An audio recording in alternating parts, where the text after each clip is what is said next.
Hello and welcome to the class. आज हम लोग जो पिछली क्लास का होमवर्क है पहले उसको एक बार देख लेंगे, डिस्कस कर लेंगे और फिर अपनी आज की नई क्लास को देखेंगे। ठीक है, तो पहले पुराना वाला होमवर्क देख लेते हैं। तो पिछली क्लास का जो हमारा क्वेश्चन है, सबसे पहले है वह दिया। ठीक है, तो अभी दिया का क्या मतलब, दिया की क्या इंग्लिश लिखेंगे। तो आपकी कॉपी में मैंने जो वर्ब के 30 शब्द लिखवाए हैं ना, उसमें देखिएगा जहाँ पर लिखा होगा देना, उसकी इंग्लिश देखिएगा। वर्ब की तीनों फॉर्म्स लिखी हैं, देना के तीनों फॉर्म्स हो जाएंगे गिव, गेव, गिवन। उसमें से बीच वाला लिखेंगे। ठीक है, तो क्या लिखेंगे, GAVE, गेव। अगला है लड़ी। ठीक है, तो लड़ी को इंग्लिश कैसे बनाएंगे, आपकी कॉपी में देखिए मैंने लिखवाया है लड़ना। तो लड़ना की तीनों फॉर्म्स क्या होती हैं ये मैं आप लोगों की कॉपी में लिखवा चुकी हूँ। उसमें से सेकंड वाले नंबर की फॉर्म को आपको लिखना है। ठीक है, थर्ड नंबर क्वेश्चन पे है गया, बन गया। ठीक है, तो बन गया को मैंने आपकी कॉपी में लिखवाया था बनना। ठीक है, तो बन गया या फिर बनना, दोनों का इंग्लिश में एक ही मतलब होगा। आप वो देख लीजिएगा अपनी कॉपी में। ठीक है, नहीं आएगा तो पूछिएगा, बट अभी आप खुद से देख देख के ढूंढने की कोशिश करिए। अगला देखते हैं। फिर 4 नंबर पे आप देखिए लिखा हुआ है किया। तो किया और करना, ये कॉपी में इन दोनों का मतलब एक ही होता है। तो जहाँ पर करना लिखा है वहाँ से आप वर्ब की सेकेंड फॉर्म को चुनकर लिखेंगे। ठीक, फिर है 5 नंबर पे गिर गया। तो गिर गया या फिर गिरना, इन दोनों का मतलब एक ही है। तो आप कॉपी में से देखकर इसको लिख सकते हैं। 6 नंबर पे है वे चलाए। तो चलाए या फिर चलाना, इन दोनों का मतलब भी एक ही है। कॉपी में आपकी लिखा हुआ है, आप ढूंढिएगा आपको मिल जाएगा। उसका आप लोग सेकेंड फॉर्म यहाँ पर हम लोग लिखेंगे। ठीक है, उसके बाद आगे देखते हैं 7 नंबर पे। उसके बाद हम लोगों का 7 नंबर पे है हमें मिला। तो आपकी कॉपी में देखिए एक जगह मैंने लिखाया होगा कुछ मिल जाना, है ना, जिसका मैंने बताया था फाइंड, फाउंड, फाउंड। उसमें से सेकंड नंबर पे फाउंड है, वो आएगा यहाँ पर। तो मिला और कुछ मिल जाना, इन दोनों का इंग्लिश में एक ही मतलब है। उसके बाद 8 नंबर पे है तुम पी लिए। तो पी लिए का हो जाएगा पीना। कॉपी में जहाँ पीना लिखा है वो वाला मतलब हम लोग लिखेंगे। 9 नंबर पे है मैंने का, सॉरी ये तो मैंने यहाँ पर क पे आ की मात्रा है, मैंने काटा। तो काटा या फिर काटना, इन दोनों का मतलब एक ही हो जाएगा। ठीक है, अगला देख रही हूँ 10 नंबर वाला। सबसे आखिरी हमारा 10 नंबर पे है लोगों ने रखा। तो रखा और रखना, इन दोनों का मतलब एक ही हो जाएगा। क्या मतलब है अपनी कॉपी से देखकर आप लोग लिख लेंगे। ठीक, तो मैंने सारे होमवर्क क्वेश्चंस पिछली क्लास के बता दिए हैं। अगर फिर भी आपको कोई प्रॉब्लम है तो आप पूछ सकते हैं। अब हम आज की क्लास देखेंगे। ठीक है, आज की क्लास में हम कोई भी रीडिंग प्रैक्टिस नहीं करेंगे, क्योंकि अभी तक हम लोगों ने अपनी 4 पोएम्स देख ली हैं। अब हम लोग एक्सक्यूज़ मी, अब हम लोग इसका टेस्ट लेंगे। ठीक है, तो इसमें क्या करना है कि आपको ये जो पोएम है ना, इसको अपनी रफ कॉपी में लिख लेना है। एक सेकेंड, इसको बड़ा कर देती हूँ। इसका नाम है अ हैप्पी चाइल्ड, ये पोएम। ये और आगे की जो भी 4 पोएम्स अभी तक हुई हैं, मैं धीमे धीमे उन सबको दिखाऊंगी। उन सबको अपनी रफ कॉपी में लिख करके बोलने की प्रैक्टिस करनी है। फिर मैं आपको कॉल करूँगी और आपसे वो पोएम बोलूँगी कि आप पढ़ के सुनाइए। ठीक है, तो याद करने की ज़रूरत नहीं है, लेकिन हर शब्द को बोला कैसे जाता है ये आप लोगों को अच्छे से आना चाहिए। अगर आपको प्रॉब्लम हो तो आप फ़ोन करके पूछ भी सकते हैं। हालांकि मैंने ये बहुत अच्छे से आपको पिछली क्लासेस में बताया है, तो आप चाहें तो आप वापस से जिस क्लास में मैंने ये बताया था उस क्लास का आप वीडियो देख सकते हैं। मैं बताती हूँ मैंने इसको, इस पोएम को मैंने कौन सी क्लास में बताया था। इसको मैंने क्लास 20 में बताया था, इंग्लिश क्लास 20। ठीक है, 20। तो इंग्लिश क्लास 20 जो थी उसमें मैंने ये पोएम आप लोगों को अ हैप्पी चाइल्ड बहुत अच्छे से पढ़ के सुनाई थी। तो आप वहाँ से उस वीडियो को फिर से देख करके इसको आप बोलना सीख सकते हैं। ठीक, अगली पोएम है आपकी आफ्टर अ बाथ। तो ये जो पोएम है आफ्टर अ बाथ, ये भी मैं आपको पढ़ के सुना चुकी हूँ। ये मैंने क्लास नंबर जो आपका 21 वाला था, इंग्लिश क्लास 21, आप यूट्यूब पे जाएंगे तो ये सारी क्लासेस आपको मिल जाएंगी। तो 21 नहीं मिलती है तो मुझे बोलिएगा, मैं आपको लिंक भेज दूंगी फिर से।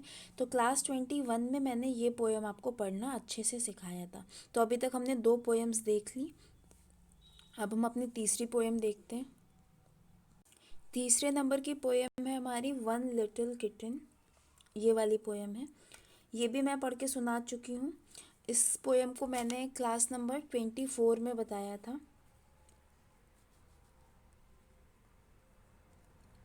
इंग्लिश क्लास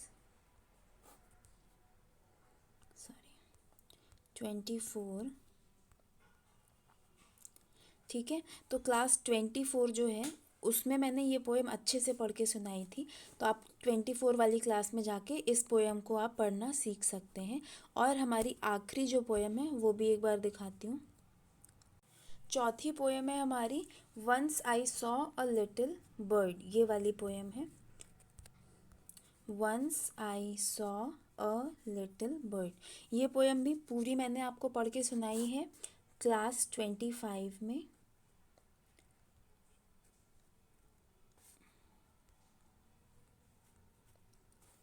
25, ठीक है। तो अभी तक हमने कितनी पोएम देख ली? हम लोगों ने अभी तक 4 पोएम देख ली है। इन चारों पोएम में से कोई भी एक पोएम जो आपको लगे कि आपको बोलना अच्छे से आ गया है वो हम आपसे सुनेंगे, ठीक है। तो आप उसको रफ कॉपी में लिख के अच्छे से बोलने की प्रैक्टिस करिए। और जिस बच्चे को लगे कि अब वो टेस्ट देना चाहता है वो क्या करेगा, वो पोएम का नाम और अपना नाम लिख करके मुझे भेज देगा और फिर मैं कॉल करके उससे पोएम सुन लूँगी, ठीक है। तो अब जब तक हम लोग सारे बच्चों की पोएम के टेस्ट नहीं हो जाते हैं, 1 या 2 दिन में आप लोग प्लीज़ मुझे मैसेज भेज दीजिएगा, तब तक हम नई रीडिंग की प्रैक्टिस नहीं करेंगे, तब तक हम कुछ और देखेंगे। वो जब होगा तो मैं आपको बता दूंगी। अभी के लिए हमें क्या करना है, अभी के लिए हमें आज अपना एक नया नियम सीखना है, तो अब हम वो देखेंगे। आज हम लोग अपना 7वां नियम देख रहे हैं जो कि है सका सकी सके, ठीक है। तो ये जो नियम है ये है सका सकी सके, मतलब कि किसी भी सेंटेंस के यानी कि वाक्य के सबसे बाद में अगर जब वाक्य ख़त्म हो रहा है तब अगर सका सका सकी या सके आए तो हम लोग क्या करेंगे वहाँ पर, वो हम लोग देखेंगे आज, ठीक है। तो अपना नियम देख लेते हैं। अब देखो इसमें क्या है कि अगर सका या फिर सकी या फिर सके हैं तो हमारे ये सब जो है ना ही शी इट, इनको हम लोग सब्जेक्ट बोलते हैं, ठीक। तो he he she it name singular, they we you I plural, ठीक है। इन सब का मतलब अच्छे से आपको अभी तक आ गया होगा, नहीं आया है तो पुरानी जो क्लासेस है मेरी उसको देखिए, उसमें मैंने ये सब समझाया है, ठीक। तो इन सब के साथ हम क्या लगाएंगे, इन सब के साथ हम एक नई चीज़ लगाएंगे जो कि है COULD, कुड। इसको क्या बोलेंगे, कुड बोलेंगे, ठीक। तो सबसे पहले हम इनमें से कुछ एक लिख लेंगे, फिर हम उसके आगे कुड लगाएंगे और फिर देखेंगे कि काम क्या हो रहा है, हमारी वर्ब क्या है। जो भी काम हो रहा होगा उसमें हम वर्ब की पहली फॉर्म लिख देंगे, ठीक। अभी हमने देख लिया है ना वर्ब की 3 फॉर्म्स होती हैं। तो पिछले वाले नियम में हमने वर्ब की दूसरी फॉर्म लगाई थी, पर इस वाले नियम में हम जहाँ सका सकी सके हैं हम कुड लगाएंगे और वर्ब की पहली फॉर्म लगाएंगे, ठीक। तो अब हम और एग्जाम्पल्स के साथ देखते हैं इस नियम को। पहला है हमारा एग्जाम्पल, वह जीत सका सका, ठीक है। तो सका है इसीलिए हमने यहाँ पर कुड लगा दिया। वह कोई लड़का है तभी हमने लिखा वह जीत सका। तो लड़के के लिए वह के लिए हम लोग ही का इस्तेमाल करते हैं।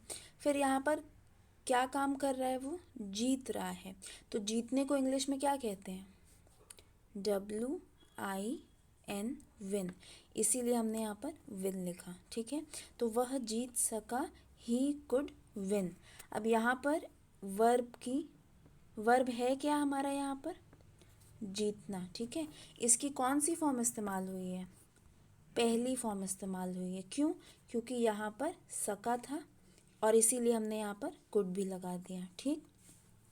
आगे अगला एग्जाम्पल देखते हैं। अगला एग्जाम्पल है हमारा वह बता सकी, सकी, ठीक। तो सकी है इसीलिए हमने यहाँ पर कुड लगा दिया। वो कोई लड़की है तभी सकी लिखा हुआ है। तो लड़की के लिए वह का इस्तेमाल होगा तो क्या लिखेंगे, शी लिखेंगे, ठीक। फिर यहाँ क्या काम हो रहा है, बता रही है। तो बताने को इंग्लिश में कहते हैं टेल, इसीलिए यहाँ टेल लिख दिया। तो वह बता सकी, शी कुड टेल। अब यहाँ पर वर्ब क्या है हमारी, वर्ब मतलब क्या काम कर रही है वो लड़की, बता रही है, ठीक है। और वर्ब की कौन सी फॉर्म हमने यूज़ की है, पहली फॉर्म इस्तेमाल की है, क्योंकि यहाँ पर सकी था और यहाँ पर कुड भी लगाया था, इसीलिए हमने वर्ब की पहली फॉर्म का इस्तेमाल किया, ठीक। अगला एग्जाम्पल देखते हैं। वह बदल सका, सका है यहाँ पर, ठीक। यहाँ पर हम किसी ऐसी चीज़ के बारे में बात कर रहे हैं जिसके अंदर जान नहीं है, जो जिंदा नहीं है, ठीक। तो ऐसी चीज़ के लिए जब वह बोलते हैं तो इंग्लिश में क्या लिखते हैं, IT, इट लिखते हैं। तो वह के लिए इट हो गया। उसके बाद फिर यहाँ पर क्योंकि सका था इसीलिए हमने कुड लिखा था। अब यहाँ पर काम क्या हो रहा है, बदल रहा है। तो बदलने को कहते हैं चेंज, ठीक। इसीलिए यहाँ पर भी हमने चेंज लिखा है, CHANGE, चेंज। अब यहाँ पर वह बदल सका का पूरा इंग्लिश क्या हो गया, इट कुड चेंज। वर्ब क्या है हमारी यहाँ पर, क्या काम हो रहा है, बदल रहा है, ठीक। और वर्ब की कौन सी फॉर्म इस्तेमाल की है हमने, पहली फॉर्म इस्तेमाल की है, क्योंकि यहाँ पर सका था और यहाँ पर कुड लगा हुआ था, इसीलिए पहली फॉर्म इस्तेमाल की। अगला एग्जाम्पल, सलमा दौड़ सकी। यहाँ सकी है इसीलिए हमने यहाँ पर कुड लिख दिया है। फिर यहाँ पर है सलमा, तो सलमा तो नाम है, तो हिंदी और इंग्लिश दोनों में वो सलमा ही रहेगा। फिर वो क्या काम कर रही है, दौड़ रही है। तो दौड़ने को इंग्लिश में कहते हैं रन, ठीक। इसीलिए यहाँ पर रन लिख दिया। तो सलमा दौड़ सकी, सलमा कुड रन। अब यहाँ पर वर्ब क्या है, वर्ब है यहाँ पर दौड़ना। तो दौड़ने की हमने कौन सी फॉर्म इस्तेमाल की है, पहली, ठीक है। क्योंकि यहाँ पर सकी था और यहाँ पे कुड था, इसीलिए वर्ब की पहली फॉर्म इस्तेमाल की है, ठीक। आगे देखते हैं। चिड़िया उड़ सकी, सकी है इसीलिए कुड। अब चिड़िया एक है, सिंगुलर है यानी कि एक वचन है। तो चिड़िया को इंग्लिश में क्या कहते हैं, BIRD, बर्ड बोलते हैं, ठीक। तो दोनों चीज़ें लिख ली। अब वो काम क्या कर रही है, उड़ रही है। उड़ने को इंग्लिश में कहते हैं फ्लाई। तो चिड़िया उड़ सकी का हो जाएगा बर्ड कुड फ्लाई। यहाँ पर वर्ब की कौन सी फॉर्म इस्तेमाल की, पहले तो देखें वर्ब क्या है, उड़ना एक वर्ब है, क्रिया है या फिर काम है, और इसकी कौन सी फॉर्म इस्तेमाल हो रही है, पहली फॉर्म इस्तेमाल हो रही है, ठीक है। क्योंकि यहाँ पर सकी था और यहाँ पर कुड था, इसीलिए पहली फॉर्म इस्तेमाल हो रही है। आगे देखते हैं। फिर है वे पहुँच सके। तो सके की इंग्लिश हो जाएगी COULD, कुड। सके की इंग्लिश नहीं है, मतलब सके है इसीलिए यहाँ कुड लगाया। फिर उसके बाद वे के लिए हो जाएगा THEY, दे। और पहुँचने को क्या कहते हैं, REACH, रीच। इसीलिए यहाँ पर रीच लिखा है। तो वे पहुँच सके का हो जाएगा दे कुड रीच। यहाँ पर वर्ब क्या है, पहुँचना। ये क्या है, हमारी वर्ब है यानी कि काम है। और इसकी कौन सी फॉर्म इस्तेमाल करेंगे, पहली। ठीक है। पहली फॉर्म इसलिए इस्तेमाल कर रहे हैं क्योंकि यहाँ पर सके था और यहाँ पर कुड था, इसीलिए पहली फॉर्म इस्तेमाल की। आगे देखते हैं। हम समझ सके, तो सके में हो जाएगा COULD, कुड। हम की इंग्लिश क्या होती है? WE, इसको वी बोलते हैं, तो वो दोनों चीज़ें हमने लिख दी। अब यहाँ पर काम क्या हो रहा है? समझ रहे हैं, ठीक है। तो समझने को इंग्लिश में कहते हैं अंडरस्टैंड।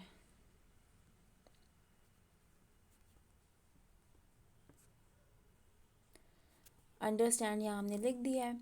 हम समझ सके, वी कुड अंडरस्टैंड। अब यहाँ पर वर्ब क्या है, यानी कि काम क्या हो रहा है? समझ रहा है, ठीक है। समझना काम है, तो समझने की कौन सी वर्ब फॉर्म इस्तेमाल कर रहे हैं हम लोग? पहली। क्यों पहली इस्तेमाल कर रहे हैं? क्योंकि यहाँ पर सके है और यहाँ पर इसीलिए कुड लगाया और इसीलिए यहाँ फर्स्ट फॉर्म लगाई। तुम जा सके, क्योंकि सके था इसीलिए हमने कुड का इस्तेमाल किया। फिर तुम की इंग्लिश हो जाएगी YOU, इसको हम लोग यू बोलते हैं। उसके बाद देखेंगे कि काम क्या हो रहा है, तो काम क्या हो रहा है? जा रहा है। जाने को इंग्लिश में कहते हैं गो, तो इसीलिए हमने यहाँ पर गो लिख दिया। तो तुम जा सके, यू कुड गो। यहाँ पर फिर से एक बार देखते हैं कि हमारी वर्ब क्या है। वर्ब यानी कि काम क्या हो रहा है? काम ये हो रहा है कि जा रहा है, ठीक है। तो इसीलिए हमने गो लिख दिया। उसकी कौन सी फॉर्म है? फर्स्ट फॉर्म है, ठीक है। फर्स्ट फॉर्म का इस्तेमाल हम क्यों करते हैं यहाँ पर? इसीलिए करते हैं क्योंकि यहाँ पर तो सके है और इसलिए हमने फर्स्ट फॉर्म लगाई और यहाँ कुड लगाया, ठीक है। आगे देखते हैं। मैं देख सका, तो यहाँ सका है इसीलिए कुड लगा दिया। मैं को इंग्लिश में कहते हैं आई। उसके बाद देखने को कहते हैं SEE, इसको क्या बोलेंगे? सी बोलेंगे, ठीक है। तो यहाँ सी लिख दिया। मैं देख सका, आई कुड सी। यहाँ पर वर्ब क्या है हमारी? क्या काम हो रहा है? देख रहा है, ठीक है। तो देखने को फर्स्ट फॉर्म में लिख देंगे। यहाँ पर फर्स्ट फॉर्म में क्यों लिखेंगे? क्योंकि सका है यहाँ पर और यहाँ कुड है, इसीलिए हमने फर्स्ट फॉर्म का इस्तेमाल किया है वर्ब की, ठीक है। अगला देखते हैं। औरतें बोल सकी, सकी है इसीलिए यहाँ पर कुड लिख दिया। फिर औरतें, तो एक औरत की बात नहीं हो रही है, कई सारी औरतें हैं, तो ये बहुवचन है यानी कि प्लूरल है। और बहुत सारी औरतों को अगर लिखेंगे तो उसकी स्पेलिंग क्या हो जाएगी? WOMEN, इसको हम लोग विमेन बोलेंगे, ठीक। तो औरतों की इंग्लिश लिख ली, कुड लिख दिया।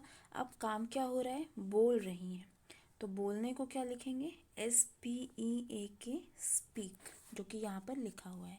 तो औरतें बोल सकी का हो जाएगा women could speak.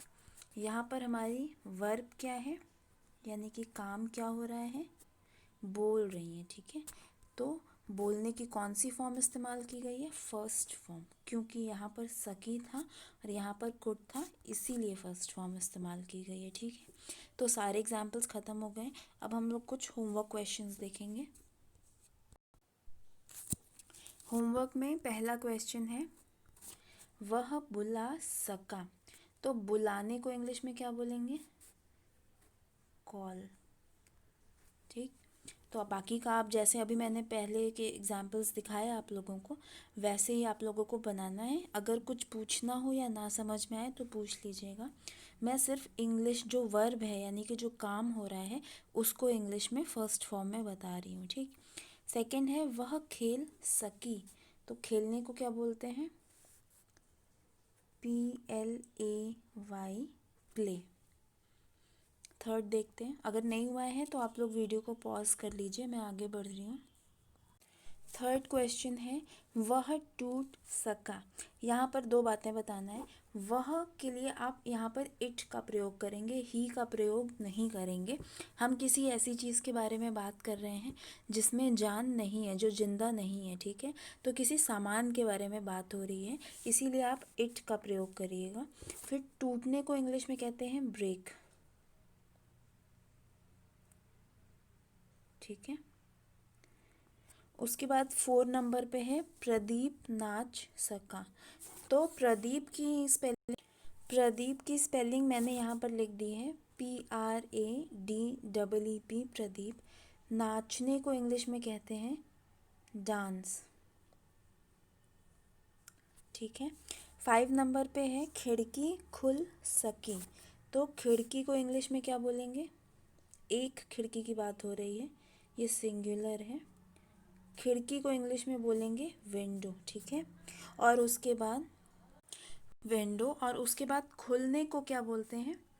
OPEN open. ठीक है। इसको वीडियो को पॉज करके आप लिख लीजिए, मैं आगे बढ़ रही हूँ। 6th एग्जाम्पल है वे कर सके। तो यहाँ पर करने की इंग्लिश क्या हो जाएगी? डू। 7 है हम पूरा कर सकें। तो पूरा करने की इंग्लिश होती है कंप्लीट। COMPLETE complete. 8 नंबर है तुम गिन सके। तो गिनने की इंग्लिश होती है CO, ये C है। ठीक है, क्या अच्छे से कर देती हूँ, COUNT काउंट। आगे बढ़ रही हूँ, अगर आपका नहीं हुआ है तो आप इसको पॉज कर लीजिए। 9 नंबर पे है मैं बना सकी। तो बनाने को इंग्लिश में कहते हैं MAKE मेक। फिर 10 नंबर पे है मेहमान खा सके। तो मेहमान, एक मेहमान की बात नहीं हो रही है, कई सारे मेहमान हैं। तो स्पेलिंग हो जाएगी GUESTS। एस क्यों लगाया बाद में? क्योंकि कई सारे हैं। अगर एक मेहमान होता तो सिर्फ GUEST गेस्ट लिखते। तो कई सारे मेहमान हैं, हमने लिखा गेस्ट्स। फिर देखेंगे कि वर्ब क्या है, क्या काम हो रहा है? खा रहे हैं। तो खाने की इंग्लिश हो जाएगी EAT ईट। तो हमने 10 होमवर्क क्वेश्चंस देख लिए हैं, इसको आप लोग कर लीजिएगा। साथ में ही रीडिंग के लिए जो चारों पोएम आज मैंने बताई हैं, उनमें से जो एक आपको लगे अच्छी, उसको रफ कॉपी में लिख करके बोलने की प्रैक्टिस करिए। और मुझे जब आप टेस्ट के लिए तैयार हों तो मुझे एक मैसेज कर दीजिए। ठीक है, तो मैं आपको कॉल कर लूँगी। आज के लिए इतना ही। Thank you.